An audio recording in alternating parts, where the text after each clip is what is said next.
The dust cloud on the horizon grew larger as Katherine Grace stumbled forward, her worn boots scraping against the hard, packed earth of Malad City's main street, her vision blurring in the harsh Idaho sun of 1883. She had walked for 3 days straight from the stage-coach station in Ogden after her money ran out, surviving on nothing but creek water and the desperate hope that her aunt's letter had been truthful about work waiting for her at the boarding house. But now her legs buckled beneath her threadbare skirts, and the world tilted sideways as consciousness slipped away like sand through her fingers. Owen Nichols had been loading feed sacks onto his wagon outside the general store when he heard the soft thud of a body hitting the ground, his weathered hands dropping the burlap as he turned to see a young woman collapsed in the street, her dark blonde hair spilling from its pins and her face pale as milk beneath the layer of trail dust. He crossed the distance in long strides, his boots kicking up small eddies of dirt as concerned murmurs rose from the handful of townsfolk who had witnessed her fall. "Someone fetch Doc Morrison," Owen called out, kneeling beside the unconscious woman and gently turning her onto her back. Her breathing was shallow but steady, and when he carefully lifted her wrist, her pulse fluttered weakly against his calloused fingertips. She was thin, too thin, and the dark circles under her closed eyes spoke of exhaustion that went bone deep. "Doc's out at the Patterson Ranch tending to their boy," called Martha Henderson from the doorway of her dry goods shop. "Won't be back until nightfall at the earliest." Owen made a quick decision, sliding one arm beneath the woman's shoulders and the other under her knees, lifting her with the ease of a man accustomed to hard labor. She weighed next to nothing, and a surge of protective concern flooded through him as her head lolled against his chest. "I'll take her to my ranch then. It's not more than 3 miles out. If she wakes before Doc can come, at least she'll be somewhere safe and comfortable." "You sure that's proper, Owen?" asked Harold Chen, the shopkeeper, his expression uncertain. "Unmarried man taking in a strange woman. Would you rather she lay in the street?" Owen's gray eyes flashed with irritation. "She needs water, food, and rest. I've got all 3 at my place, and Mrs. Whitley comes by twice a week to clean and cook. She'll be there this afternoon and can act as chaperone if propriety is your concern." Without waiting for further argument, Owen carried his burden to his wagon and carefully settled the young woman onto a bed of feed sacks he hastily rearranged to create a softer surface. He shrugged out of his heavy canvas jacket and draped it over her like a blanket, noting how her fingers were red and raw, the hands of someone who had worked hard and traveled rough. The ride back to his ranch passed in anxious silence as Owen found himself glancing back repeatedly to check on his unconscious passenger. He had lived alone for 5 years now, ever since his parents had passed within months of each other from influenza, leaving him the sprawling ranch that bordered the Malad River. At 28, he had grown accustomed to solitude, to the company of his horses and cattle and the occasional visit from neighbors or hired hands. Romance had eluded him, partly by choice and partly by circumstance. Most of the unmarried women in Malad City were either too young or already spoken for, and the few who had shown interest seemed more attracted to his property than to him. But something about the fragile woman in his wagon stirred emotions he had thought long dormant. Perhaps it was the vulnerable way she lay there, completely dependent on his mercy. Perhaps it was the mystery of who she was and what had brought her to such desperate straits. Or perhaps it was simply that he recognized in her pale, exhausted face a kindred loneliness that matched his own. When Owen pulled up to his ranch house, a solid 2-story structure his father had built with timber from the nearby mountains, he carefully lifted the woman again and carried her inside. The house was neat but sparse. decorated with only the essential furniture and a few of his mother's embroidered pieces that he could not bring himself to remove. He climbed the stairs to the guest bedroom, a room that had not been used since his aunt visited 2 years prior, and laid the woman on the quilted bed. In the kitchen, he pumped water into a basin and grabbed clean cloths, then returned to the bedroom and began the careful task of cleaning the dust from her face and hands. Up close, he could see that she was probably around 22 or 23, with delicate features and a scattering of freckles across her nose. Her dress, though worn and travel-stained, had once been of decent quality, suggesting she had not always been destitute. As Owen gently wiped the grime from her forehead, her eyelids fluttered and a soft moan escaped her lips. He immediately stopped, not wanting to frighten her, and watched as her eyes slowly opened. They were green, a deep forest green that reminded him of the pines in the high country, and they were filled with confusion and fear. "Easy now," Owen said softly, keeping his hands visible and his posture non-threatening. "You fainted in town. I brought you to my ranch so you could rest safely. You're not in any danger." Catherine's heart pounded as awareness returned, and she found herself in a strange bed with a strange man hovering over her. Instinct told her to bolt, but her body felt as substantial as wet paper, and she could barely lift her head from the pillow. "Where am I?" Her voice came out as barely more than a croak, her throat parched and raw. "My ranch, about 3 miles outside Malad City." Owen slowly reached for a cup on the bedside table. "Can you drink some water?" She managed a small nod, and he slipped one hand behind her head to support her as he brought the cup to her lips. The water was cool and clean, and Katherine drank greedily until Owen gently pulled it away. "Not too much at once," he cautioned. "You'll make yourself sick. When did you last eat?" Catherine's mind felt foggy, memories jumbling together. 2 days, I think, maybe 3. I had some bread in Ogden." Owen's jaw tightened. "That's too long. I'm going to get you some broth. Think you can keep that down? I don't know. Maybe." Katherine tried to sit up, but her arms trembled with the effort and she fell back against the pillows. Tears of frustration pricked her eyes. "I'm sorry. I don't mean to be trouble. I was trying to get to my aunt's boarding house, but I must have gotten turned around. If you could just point me in the right direction once I've rested, I'll be on my way." "You're not going anywhere until Doc Morrison has looked at you and you've had proper food and rest," Owen said firmly. "Your aunt's place can wait a few hours. What's her name? I'll send word that you're safe." "Beatrice Gordon. She runs a boarding house on Bannock Street, or at least she did last year when she wrote to me." Catherine's eyes searched his face, trying to gauge whether she could trust this tall stranger with the serious gray eyes and sun-weathered skin. Everything about him suggested capability and strength, from his broad shoulders to his work-roughened hands, but she had learned the hard way that appearances could deceive. "I know the place. Mrs. Gordon's had that house for about 3 years now. Good reputation." Owen moved toward the door. "I'll have someone ride into town with a message. You rest now. I'll bring you that broth." As his footsteps faded down the stairs, Katherine let her eyes drift closed again, too exhausted to maintain the vigilance that months of hardship had taught her.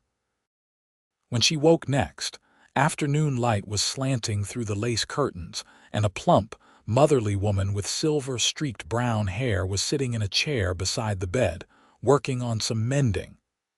"There now, you're awake," the woman said with a warm smile. "I'm Mrs. Whitley. Mr. Nichols hired me to sit with you until you're feeling stronger. How's your head?" "Fuzzy," Katherine admitted, struggling to sit up. This time her arms cooperated, though they still felt weak. "Mr. Nichols, that's the man who brought me here." "That's right. Owen Nichols, fine young man. Lost his folks a few years back. Runs this whole ranch himself with just a couple of hired hands. Works himself near to death sometimes, but he's got a good heart." Mrs. Whitley set aside her mending and stood. "He's got some chicken broth staying warm on the stove. Think you're ready to try it?" Catherine's stomach cramped at the mention of food, a painful reminder of how long it had been since she had eaten properly. "Yes, please." Mrs. Whitley disappeared and returned minutes later with a tray bearing a bowl of steaming broth, fresh bread, and a pot of tea. She helped Catherine adjust the pillows behind her back and then set the tray across her lap. "Start slow now. Your stomach's probably forgotten what to do with food." The first sip of broth was heaven, rich and savory with bits of tender chicken and vegetables floating in the golden liquid. Catherine forced herself to eat slowly despite her ravenous hunger, mindful of Mrs. Whitley's advice. As warmth spread through her body, she felt her mind clearing and questions beginning to form. "Is Mr. Nichols here? I should thank him properly." "He's out checking on the cattle, but he'll be back before supper. You gave him quite a fright, collapsing like that in the street." Mrs. Whitley poured tea into a delicate china cup. "What brings a young lady like yourself to Malad City in such a state, if you don't mind my asking?" Catherine hesitated, unsure how much to reveal, but Mrs. Whitley's kind eyes and genuine concern loosened her tongue. "I was living in St. Louis with my father. He passed 6 months ago from pneumonia. We didn't have much, and what little we had went to pay his medical bills and funeral expenses. I worked as a seamstress for a while, but the shop closed. My aunt wrote last year saying I could come work at her boarding house if I ever needed to, so I used my last dollars for a stagecoach ticket. But the fare only got me as far as Ogden, and I had to walk the rest of the way." "Lord have mercy," Mrs. Whitley breathed. "That's near 70 miles, and you walked it alone." "I didn't have much choice." Catherine's voice was matter-of-fact, though the memory of those 3 terrifying days sent a shiver through her. "I followed the main road and slept in barns when I could find them. Most people weren't inclined to help a woman traveling alone." Mrs. Whitley shook her head in sympathy. "Well, you're safe now, dear. Owen Nichols is as decent as they come. He won't let any harm come to you while you're under his roof." Over the next few hours, Catherine slowly consumed the broth and managed half a piece of bread before her stomach protested. Mrs. Whitley helped her wash and change into a clean nightgown that had belonged to Owen's mother, then brushed out Catherine's tangled hair while telling stories about life in Malad City. The town was small but growing, she explained, with good farming and ranching land attracting families from back east who wanted a fresh start in the Idaho territory. Territory becoming a state soon enough, Mrs. Whitley predicted. "Mark my words, within 10 years we'll have proper statehood. This country's growing fast." Evening shadows were stretching across the room when Catherine heard heavy footsteps on the stairs. A light knock sounded on the doorframe and Owen appeared, hat in hand, his dark hair slightly damp as though he had just washed at the pump. "Miss Grace, glad to see you're looking better," he said, staying respectfully in the doorway. "Doc Morrison just arrived. Would it be all right if he examines you?" "Of course." Catherine pulled the quilt a bit higher, suddenly self-conscious. The doctor was a lean man in his 50s, with spectacles perched on his nose and an air of competent briskness. He shooed both Owen and Mrs. Whitley from the room and conducted a thorough examination, asking Catherine questions about her symptoms while checking her pulse, listening to her breathing, and examining her hands and feet. "Severe exhaustion and malnutrition," he pronounced at last. "Your feet are badly blistered, and you've got some concerning bruising on your legs from what I'd guess are falls. But nothing that won't heal with proper rest and food. You were lucky, Miss Grace. Another day or 2 of that kind of exertion without sustenance, and you might have done permanent damage. How long until I can travel? Doc Morrison looked at her over his spectacles. "You're not traveling anywhere for at least a week, young lady. Bed rest for 3 days minimum, then light activity only. I'll check on you in 2 days to see how you're progressing." After the doctor left, Owen returned alone, Mrs. Whitley having gone downstairs to prepare supper. He pulled the chair closer to the bed and sat down, his hat balanced on his knee. "Your aunt sent a message back," he said. "She's relieved you're safe.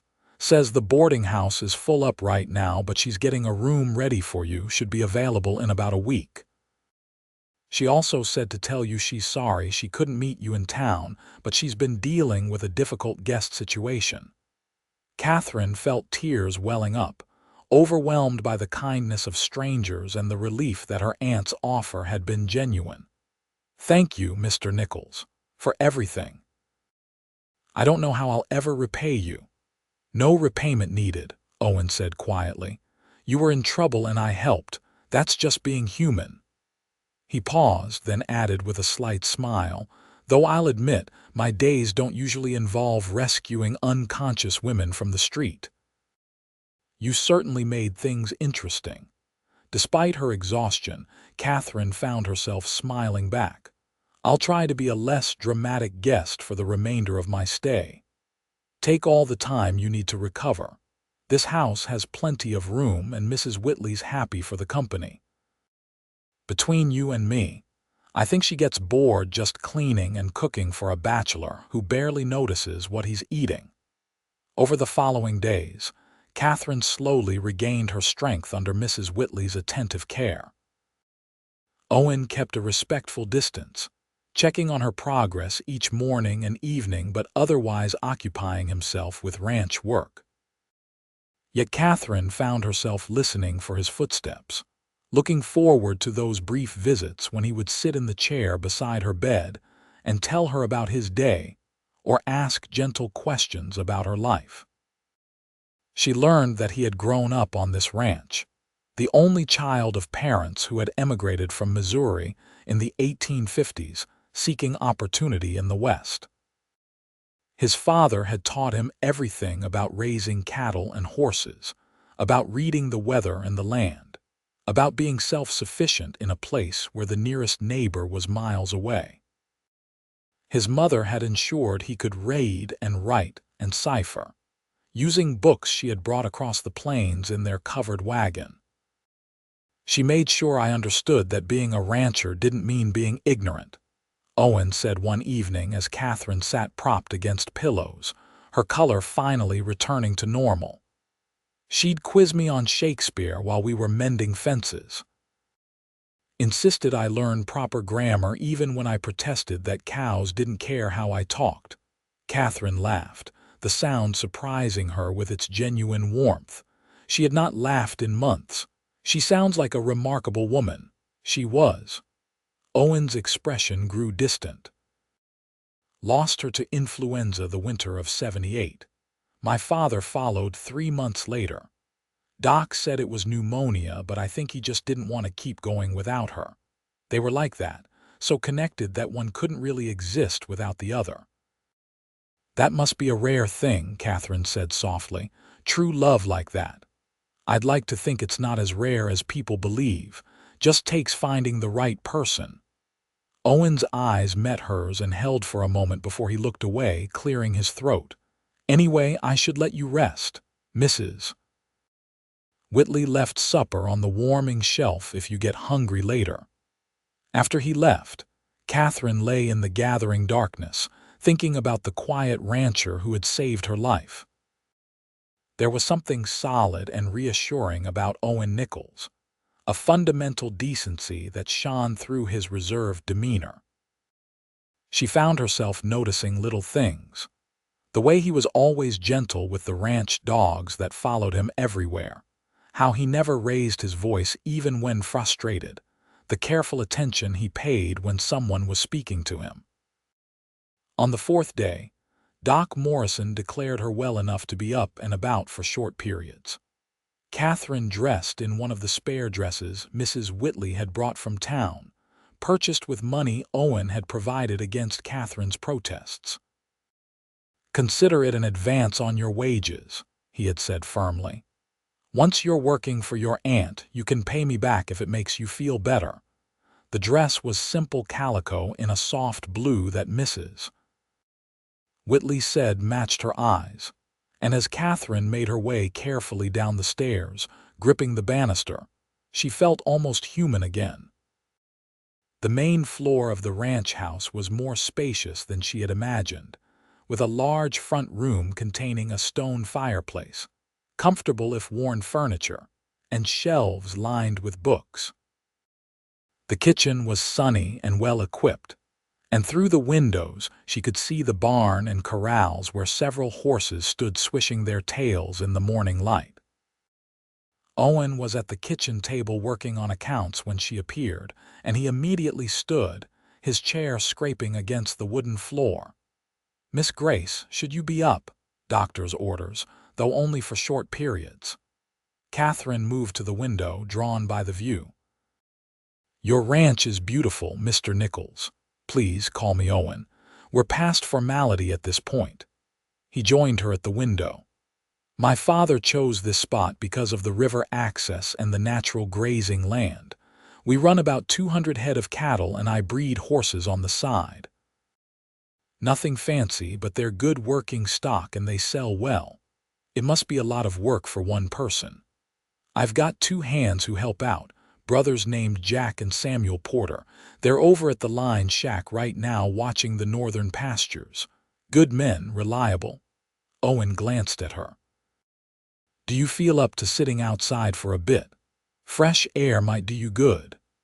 Katherine accepted his offered arm, and they walked slowly to the front porch where a pair of rocking chairs sat overlooking the yard. The September air was crisp and clean, carrying the scent of hay and grass and the distant smell of pine from the mountains. Katherine settled into one of the chairs with a sigh of contentment. "I'd forgotten how good simple things could feel," she admitted. "The past few months have been so difficult that I stopped noticing anything beyond just surviving to the next day." Owen took the other chair, his long legs stretched out in front of him. "What did you do in St. Louis before things got hard?" "I helped my father with his bookkeeping business. He worked for several merchants, keeping their accounts in order. And I did sewing on the side, made dresses for ladies who couldn't afford the fancy dressmakers but still wanted something nicer than ready-made. It was a quiet life but a good one." Katherine's throat tightened. "My father was a wonderful man, patient and kind, always seeing the best in people. He taught me to read when I was 4 years old, let me help with his work even though most men wouldn't teach their daughters such things. Sounds like he and my mother would have gotten along well." Owen smiled. She was forever challenging convention. Scandalized the other ranch wives by wearing trousers when she worked cattle.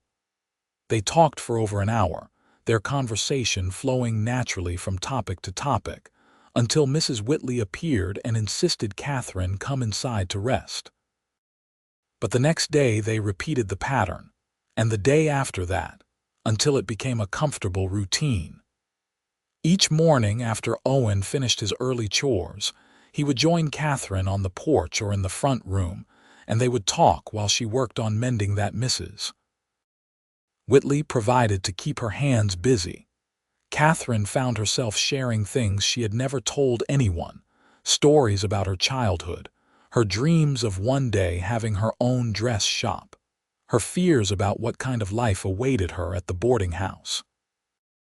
Owen was an excellent listener, asking thoughtful questions and offering observations that showed he truly understood what she was saying. For his part, Owen was surprised by how much he enjoyed Katherine's company. Her intelligence and humor had emerged as her health improved, and he found himself making excuses to stay near the house instead of riding out to the far pastures. He liked the sound of her laugh, the way her eyes lit up when she was discussing something that interested her, the graceful movements of her hands as she sewed. More than once he caught himself staring and had to deliberately look away. On the seventh day, a Sunday, Owen asked if she felt strong enough to take a short walk down to the river. Katherine agreed eagerly, tired of being confined to the house and yard. They walked slowly across the autumn brown grass, Owen adjusting his pace to match hers, until they reached the bank of the Malad River where it curved through his property. Cottonwoods lined the water, their leaves turning gold, and the river itself ran clear and cold over a bed of smooth stones. "This is my favorite spot on the whole ranch," Owen said, leading her to a large flat rock that jutted out slightly over the water. "I come here when I need to think or when things feel overwhelming." Katherine settled carefully onto the sun-warmed stone. "I can see why. It's peaceful." They sat in companionable silence for a while, watching the water flow past and listening to the rustle of leaves overhead. Finally, Owen spoke, his voice hesitant. "Your aunt said the room would be ready by tomorrow. I suppose you'll want to move into town soon." Katherine's heart sank at the reminder that her time at the ranch was ending.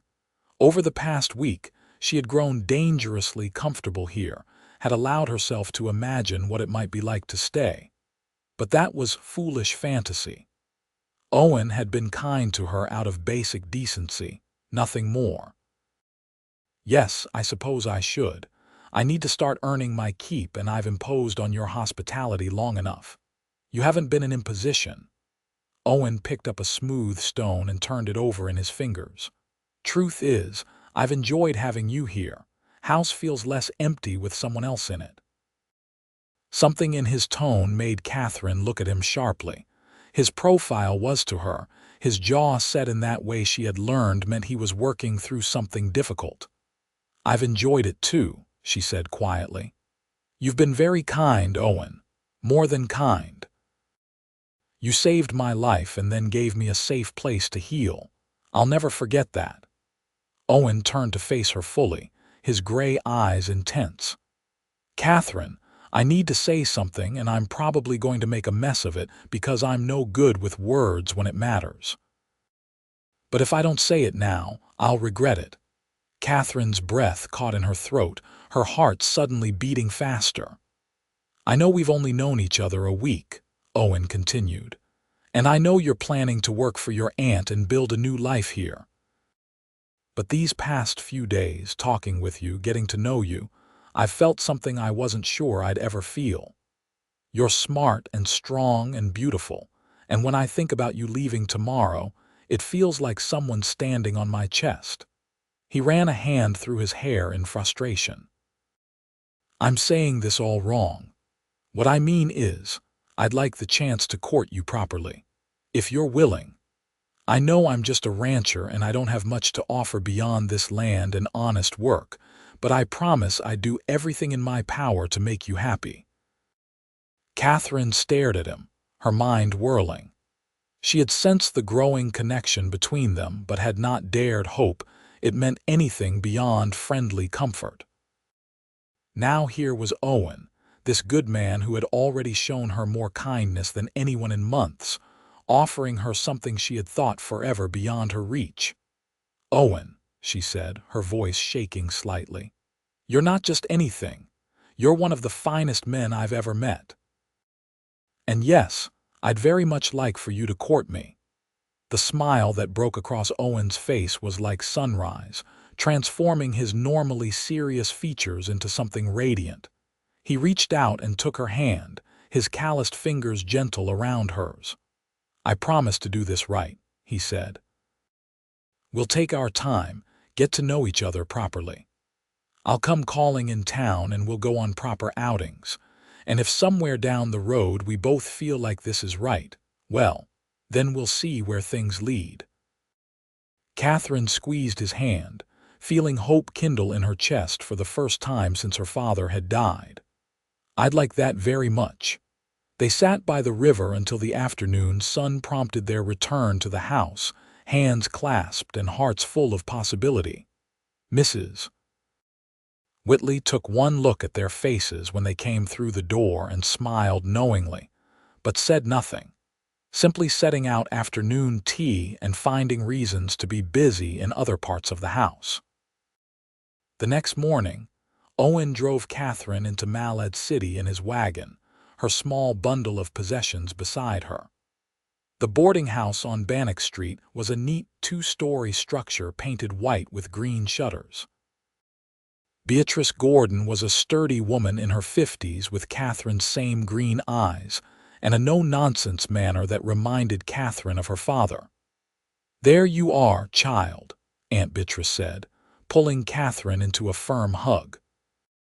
"When I got word you'd collapsed in the street, I was beside myself with worry. Thank goodness Mr. Nichols here was there to help." "Your niece is fully recovered, madam," Owen said, setting Katherine's bundle just inside the door. "Doc Morrison gave her a clean bill of health yesterday."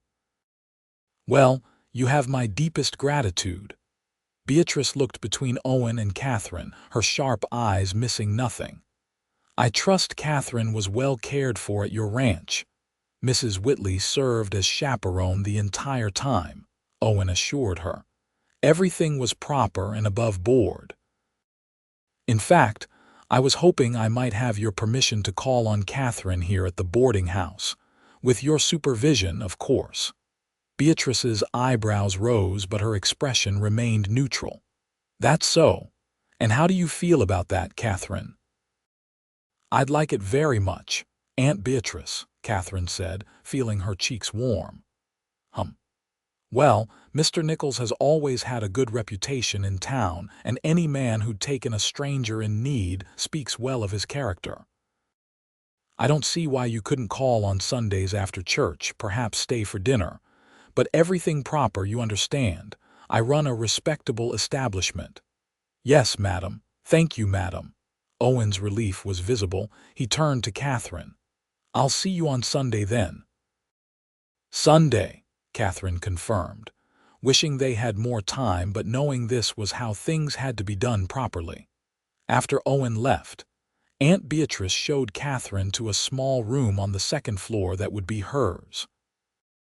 It was simply furnished with a bed, washstand, and dresser, but after months of uncertainty, having a space of her own felt like luxury. "You'll help with cooking and cleaning," Beatrice explained. "And I've got sewing work lined up for you. Several of the ladies in town are looking for a skilled seamstress. You'll earn room and board plus a small wage. Won't make you rich, but it's honest work." "It sounds perfect, Aunt Beatrice. Thank you for taking me in." Her aunt's stern expression softened. "Your family, Katherine. I only wish I'd known sooner how bad things had gotten for you and your father. I would have sent money for proper passage. Papa wouldn't have accepted it. He was proud that way." "Gordon's stubbornness," Beatrice said with a rueful smile. "Your father had it in spades. But you're here now, and that's what matters." Katherine settled quickly into the rhythms of the boarding house. She rose early to help prepare breakfast for the residents, a collection of railway workers, merchants passing through, and two elderly brothers who had lived there for years. After cleaning up the morning meal, she spent her days sewing in the parlor where the light was best, taking in the steady stream of work Beatrice brought her. Torn work shirts, new dresses ordered from fabric, alterations and mending of every description. Sunday seemed impossibly far away, but finally it arrived. Katherine dressed with extra care in the best of the dresses Mrs. Whitley had procured for her, a deep green cotton that brought out her eyes. She attended services at the small church with her aunt, hyper-aware of Owen's presence 3 pews ahead, his shoulders broad in a clean Sunday shirt. After the service, he approached with his hat in hand, and a slightly nervous expression that Katherine found endearing. "Miss Grace, Mrs. Gordon. Lovely service today." "Indeed it was," Beatrice said. "Will you be joining us for Sunday dinner, Mr. Nichols? If the invitation still stands, I'd be honored." The meal was a lively affair with all the boarders present. Owen handled the interrogation disguised as casual conversation with good humor, answering questions about his ranch and his intentions toward Katherine with patient honesty. By the time Beatrice served apple pie for dessert, the general consensus seemed to be that Owen Nichols was an acceptable suitor. After dinner, Beatrice allowed them to sit in the front parlor with the door open, maintaining propriety while giving them some privacy. Katherine showed Owen the sewing she had completed during the week, and he told her about his work breeding a new colt from his best mare. "Would you like to come see the foal next Sunday?" he asked. "Mrs. Whitley would be there, so it would all be proper.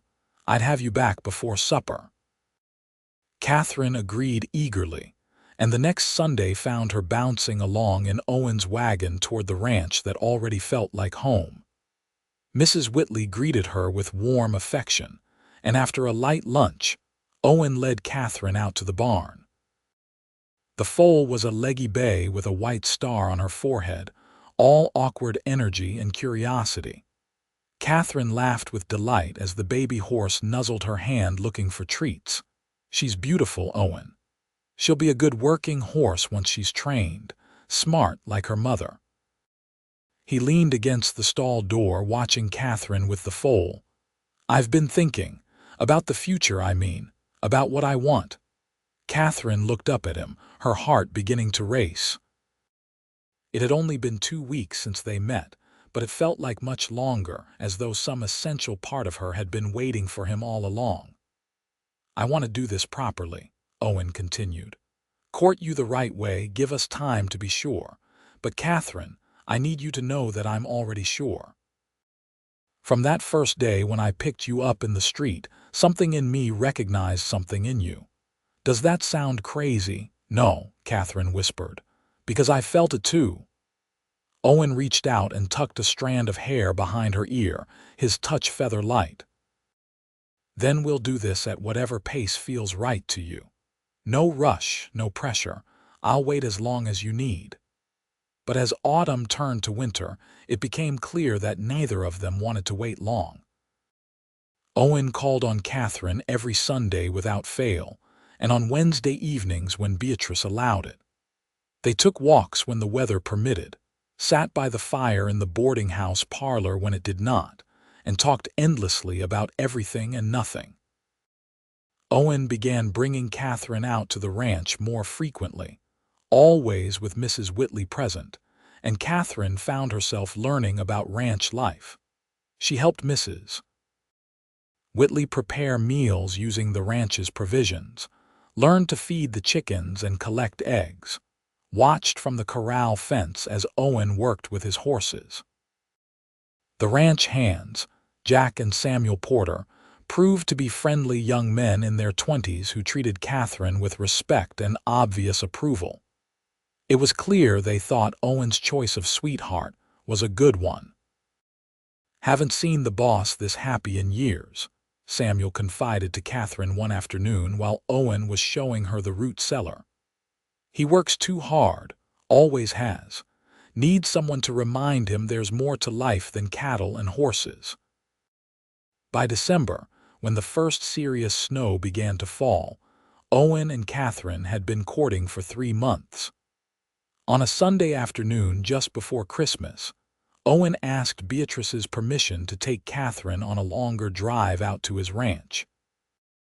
The older woman studied them both for a long moment before nodding. "Be back before dark, and Mrs. Whitley had better be present." "She's expecting us, madam," Owen assured her. The ranch looked magical under its blanket of fresh snow, smoke curling from the chimney and icicles hanging from the eaves. Mrs. Whitley met them at the door with hot coffee, and the news that she needed to run to her own cabin down the road for a few hours to check on things. "You'll be properly chaperoned by distance," she said with a knowing smile. "My place is only half a mile away, close enough for propriety but far enough to give you young people some privacy to talk." After she left, Owen led Katherine to the front room where he had built up the fire. They sat together on the sofa, closer than Aunt Beatrice would have allowed, and Owen took both her hands in his. "Katherine, these past 3 months have been the happiest of my life. Every day I wake up thinking about you. Every night I go to sleep wishing you were here to see the sunset or hear the coyotes singing. This house feels empty without you in it." Catherine's eyes filled with tears because she felt exactly the same way. The boarding house was comfortable and her aunt was kind, but it was not where her heart wanted to be. "I love you," Owen said simply. "I think I started loving you that first day when you were just a stranger who needed help. But now I know you, truly know you, and I love everything about you. Your strength and kindness, your quick mind, the way you laugh, the way you see the world. Katherine Grace, will you marry me?" "Yes," Katherine said without hesitation. "Yes, Owen, I'll marry you." He pulled her into his arms and kissed her for the first time, gentle and reverent and full of promise. Katherine melted against him, feeling safer and more cherished than she had ever felt in her life. When they finally pulled apart, both breathless, Owen reached into his pocket and drew out a small velvet box. Inside was a simple gold ring set with a small but beautiful emerald. "It was my grandmother's," he explained as he slipped it onto Catherine's finger. "My mother gave it to me before she died and told me to give it to the woman I'd love for the rest of my life." Katherine looked at the ring through tears, then at Owen's beloved face. "It's perfect. You're perfect." "Far from it," he said with a laugh. "But I promise to spend the rest of my life trying to be the man you deserve." They told Aunt Beatrice that evening, and while she professed that it was all very sudden, her smile betrayed her pleasure.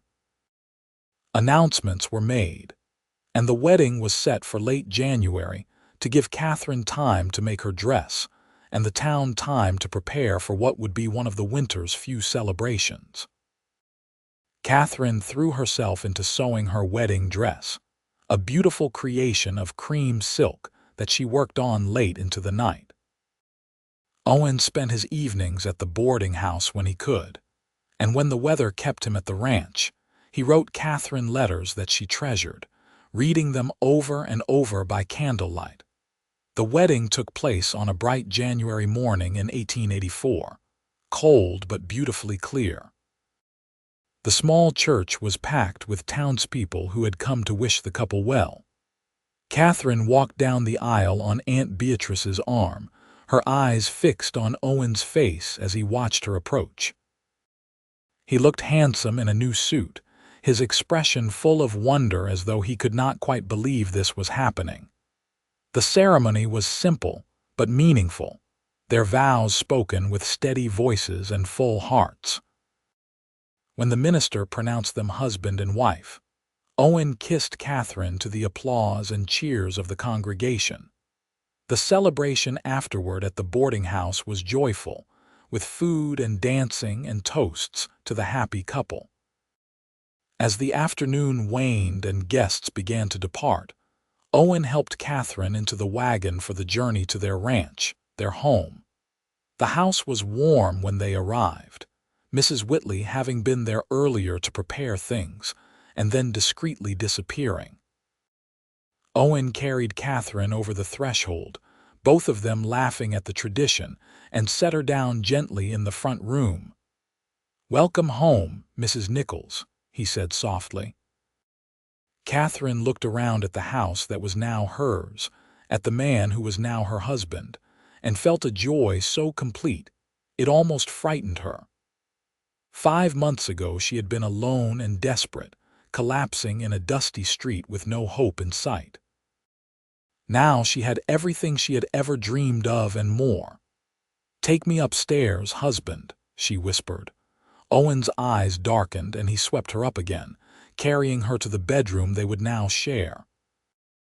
Their wedding night was tender and passionate by turns, each discovering the other with gentle wonder, murmuring words of love as they became husband and wife in every sense. In the weeks and months that followed, Katherine settled into ranch life with surprising ease. She had expected to feel isolated, but instead she found a rhythm and purpose that satisfied something deep in her soul. She took over the house completely, putting her own touches on rooms that had gone unchanged for years. Owen gave her free rein, delighting in seeing the space transform into a real home. She learned to cook on the massive iron stove, to preserve vegetables and fruits for the winter, to churn butter and make cheese. Mrs. Whitley became a trusted friend and mentor, teaching Katherine the skills she needed while respecting that Katherine was now the lady of the house. Owen was everything Katherine could have hoped for in a husband. Gentle and considerate, he made sure she knew every day that she was loved and cherished. He consulted her on ranch decisions, valued her opinions, and never made her feel less than an equal partner in their life together. Spring arrived with an explosion of wildflowers across the hills, and Katherine discovered she was pregnant. Owen's joy at the news was immediate and overwhelming, and he became almost comically protective, trying to prevent her from doing anything strenuous despite her laughing protests that she was perfectly healthy. "The doctor said I'm fine," she reminded him for what felt like the 100th time. "Women have been having babies since the beginning of time, Owen." "Not my wife having my baby," he retorted, gently steering her away from the basket of laundry she was about to carry upstairs. Their son was born in early December during a howling snowstorm, with Doc Morrison and Mrs. Whitley in attendance. Owen paced holes in the floor downstairs until Mrs. Whitley finally appeared to tell him he had a healthy baby boy. He took the stairs 3 at a time and burst into the bedroom to find Katherine exhausted but radiant, cradling a tiny bundle. "Meet your son," she said softly. Owen approached almost reverently, looking down at the red-faced infant with wonder. "He's perfect. You're perfect. I can't believe he's really here." They named him Oliver, and he became the center of their universe. Owen proved to be a doting father, always finding excuses to hold his son, talking to the baby about ranch life and horses as though Oliver could understand every word. The years that followed were full and rich. 2 years after Oliver, Katherine gave birth to a daughter they named Margaret, who had her mother's green eyes and her father's serious nature. Then came another son, James, boisterous and always getting into mischief, and finally another girl, Sarah, born when Katherine was 29. The ranch prospered under Owen's steady management, and with Katherine's careful household economy, they were able to expand the operation and hire more help. The original ranch house was added onto, growing to accommodate their expanding family while maintaining the cozy warmth that had first made it feel like home to Katherine. Sunday dinners often included Aunt Beatrice, who had become a beloved grandmother figure to the children. Mrs. Whitley remained a constant presence and friend, her own family grown and scattered, finding joy in watching the Nichols children grow. Owen and Katherine's love deepened with each passing year, growing from that initial spark of connection into something strong and enduring. They had their disagreements, of course, as any couple did, but they had learned to talk through problems, to listen to each other, to always remember that they were on the same side.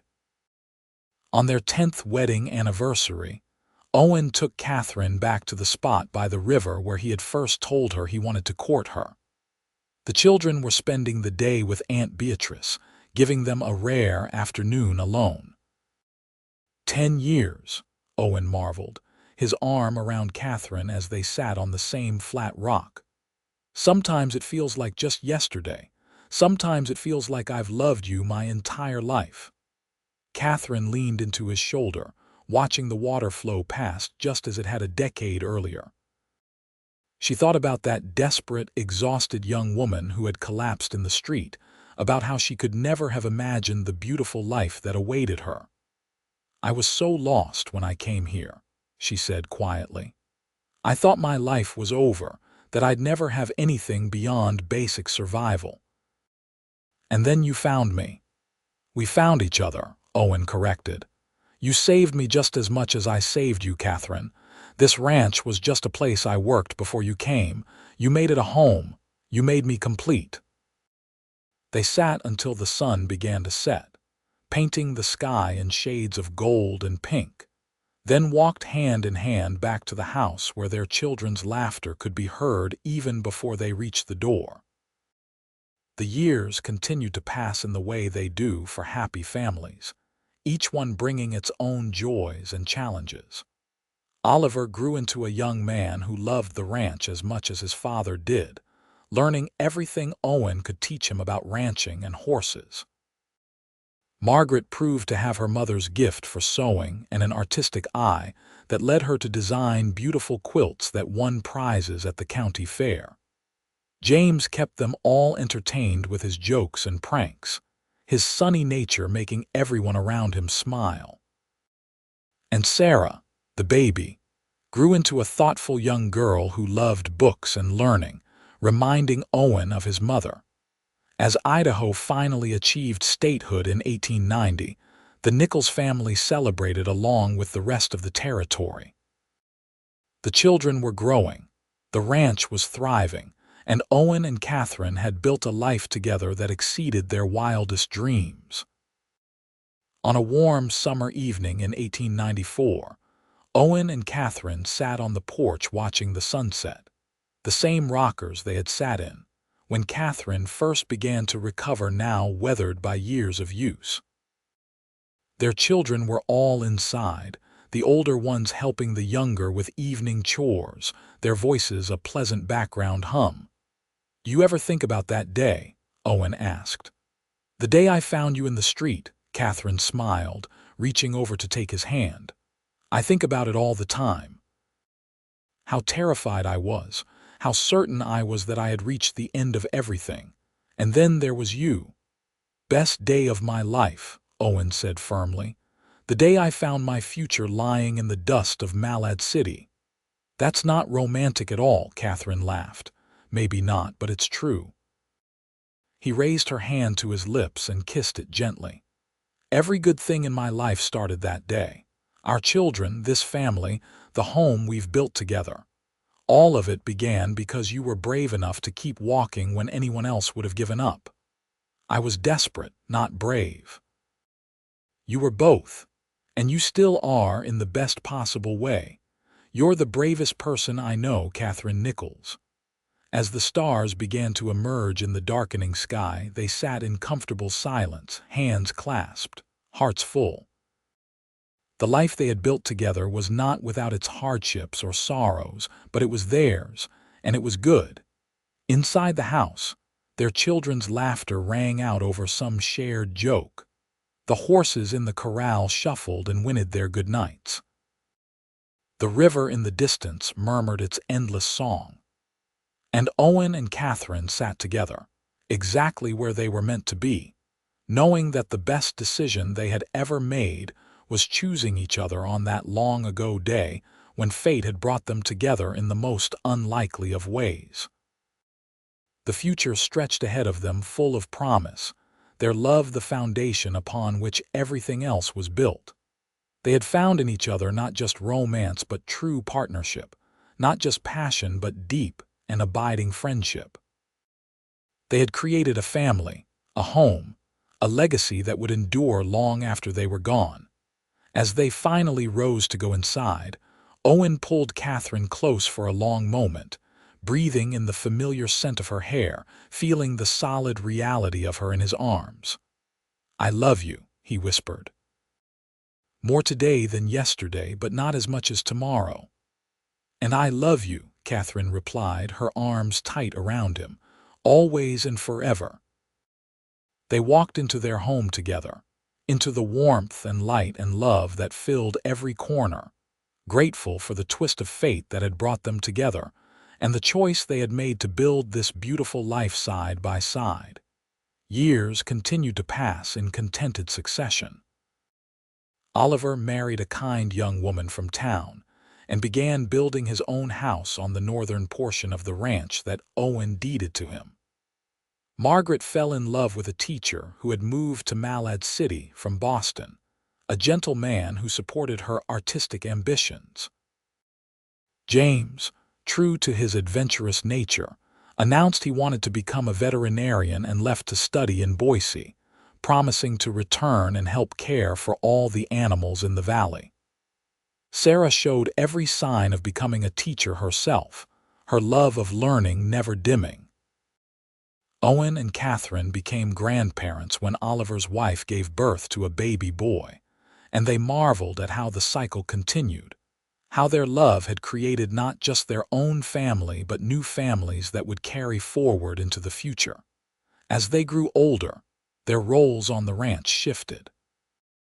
Oliver gradually took over more of the day-to-day operations, while Owen transitioned into an advisory role, though he could never quite give up his habit of checking on the horses first thing each morning. Katherine's sewing now focused on creating beautiful things for her grandchildren, tiny dresses and soft blankets and embroidered quilts that would become treasured heirlooms.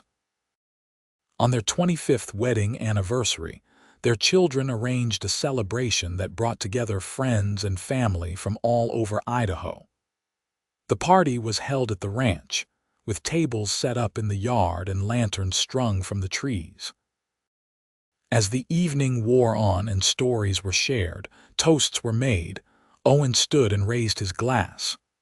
25 years ago, I thought I knew what my life would be. Alone, quiet, simple.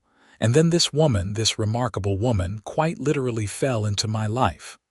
The crowd laughed. Katherine has given me everything I never knew I needed. She's made me a better man, a father, a grandfather. She's filled this house with love and laughter. She's been my partner through good times and hard times, and I thank God every single day that I happened to be in town on that September afternoon in 1883. Katherine stood and joined him, her eyes bright with happy tears. And I thank God for the kindness of a lonely rancher who saw someone in need and didn't look away, who carried me to safety and gave me not just my life back but a life better than I ever dreamed possible. Everything I am, everything we've built, started because you chose compassion over indifference. I love you, Owen Nichols, today and always. They kissed while their family and friends cheered, and the celebration continued late into the night, filled with music and dancing and joy. As they finally prepared for bed in the early hours of the morning, exhausted but happy, Katherine looked at Owen as he sat on the edge of their bed removing his boots. "What are you thinking?" she asked, recognizing the contemplative expression on his face. "Just that I'm the luckiest man alive," he said simply. "I have everything a man could want. A woman I love who loves me back, children and grandchildren, land, health, purpose. It's more than I deserve." "It's exactly what you deserve," Katherine corrected, settling beside him. "You're a good man, Owen. You work hard, you treat people fairly, you love deeply. This life we have is the result of the choices we've both made, the effort we've both put in." "We make a good team," Owen agreed, pulling her close. "The best team," Katherine murmured, resting her head on his shoulder. The years continued to be kind to them. They stayed healthy and active, enjoying their grandchildren and watching with satisfaction as the ranch continued to prosper under Oliver's management. They took trips into town less frequently, but made the journey count, attending church socially and keeping up with the community they had been part of for so long. Aunt Beatrice passed peacefully in her sleep at the age of 78, having lived to see Katherine happily settled and thriving. Her funeral was well attended, a testament to the lives she had touched through her boarding house and her generous spirit. Katherine grieved deeply, but found comfort in knowing her aunt had lived a full life and had been loved. Mrs. Whitley remained a constant friend until she too passed a few years later, leaving a hole in the Nichols household that could never quite be filled. But her legacy lived on in the skills she had taught, the wisdom she had shared, and the love she had freely given. As Owen and Katherine entered their 60s, they found themselves with more time to simply be together. They would sit for hours on the porch, watching the seasons change, or take slow walks down to the river, retracing steps they had taken countless times over the decades. Their conversations remained rich and varied, never running out of things to discuss even after all their years together. "You have any regrets?" Katherine asked one autumn afternoon as they sat by the river, the same spot where Owen had proposed so many years ago. Owen considered the question carefully. "I regret that my parents didn't live to see what we built, to know their grandchildren. I regret some business decisions that cost us money we could have used elsewhere.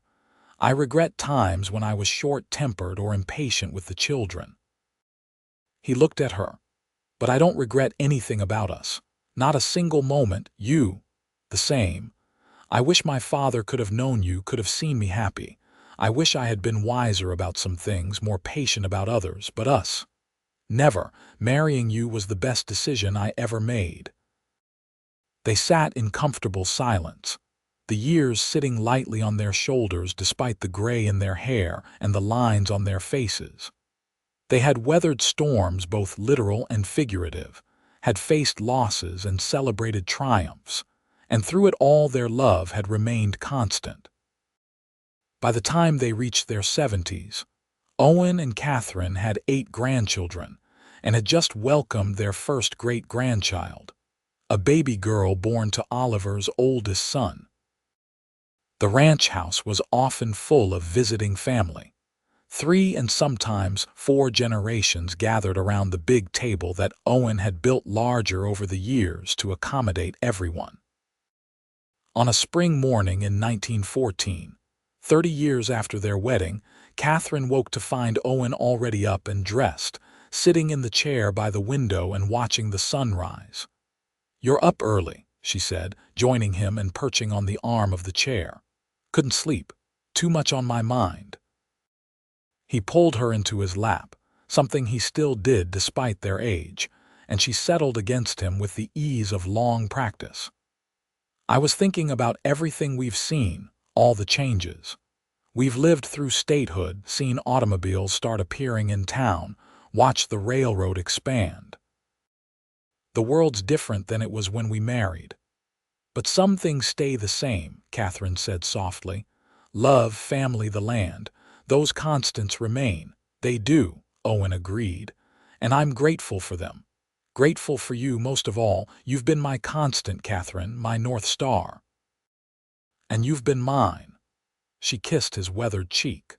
"The boy who carried me to safety all those years ago became the man who gave me everything worth having."